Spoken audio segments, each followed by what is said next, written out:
Hello વિદ્યાર્થી મિત્રો, આજના વિડીયો લેક્ચરમાં આપણે એકાઉન્ટન્સી વિષયને લગતા એક એમસીક્યુની ચર્ચા કરશું. એમસીક્યુ ભાડે ખરીદ પદ્ધતિના ચેપ્ટરનો છે. નીચેના પૈકી કયું વિધાન સાચું છે?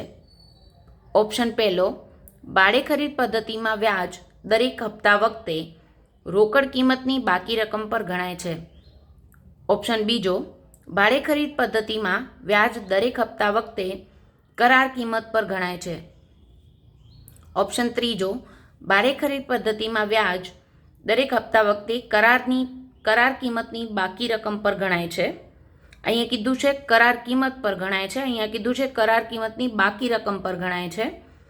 ઓપ્શન ડી, ભાડે ખરીદ પદ્ધતિમાં વ્યાજ દરેક હપ્તા વખતે મિલકતની શરૂઆતની બાકી રકમ પર ગણાય છે. અહીંયા આપણે જાણીએ છીએ એમ લાસ્ટ વિડીયો લેક્ચરમાં આપણે વાત કરી હતી કે ભાડે ખરીદ પદ્ધતિમાં મિલકતની જે મૂળ કિંમત હોય એને રોકડ કિંમત કહેવામાં આવે છે અને તેનામાં વ્યાજ સમાવિષ્ટ થાય પછી તેને કરાર કિંમત કહેવામાં આવે છે. એટલે કે રોકડ કિંમત પ્લસ વ્યાજની રકમ એટલે કે કરાર કિંમત. હવે કરાર કિંમત દેટ મીન્સ એમાં વ્યાજ ઓલરેડી સમાયેલું છે. અહીંયા આપણે દરેક એમસીક્યુમાં વ્યાજ કઈ કિંમત પર ગણાય છે એના માટે પૂછ્યું છે. તો કરાર કિંમત એટલે વ્યાજ સહિતની જ રકમ, એટલે એના ઉપર વ્યાજ ફરીથી ગણાય નહીં. એટલે આ બે ઓપ્શનમાં આપણે જો જોઈએ તો એ તો જવાબ ન જ હોઈ શકે. હવે વાત કરીએ ઓપ્શન પહેલામાં શું કીધું છે? રોકડ કિંમતની બાકી રકમ પર ગણાય છે વ્યાજ. અને છેલ્લા ઓપ્શનમાં કીધું છે મિલકતની શરૂઆતની બાકી રકમ પર ગણાય છે. આમ આપણે જાણીએ છીએ કે મિલકતની જે શરૂઆતની બાકી હોય એટલે કે મૂળ કિંમત હોય એના ઉપર જ વ્યાજ ગણાય. પરંતુ ભાડે ખરીદ પદ્ધતિમાં આપણે જેમ જેમ હપ્તા ચૂકવતા જઈએ એમ એમ આપણી એ રકમ ઘટતી જતી હોય, એટલે એ રીતે વ્યાજ પણ ઘટવું જોઈએ.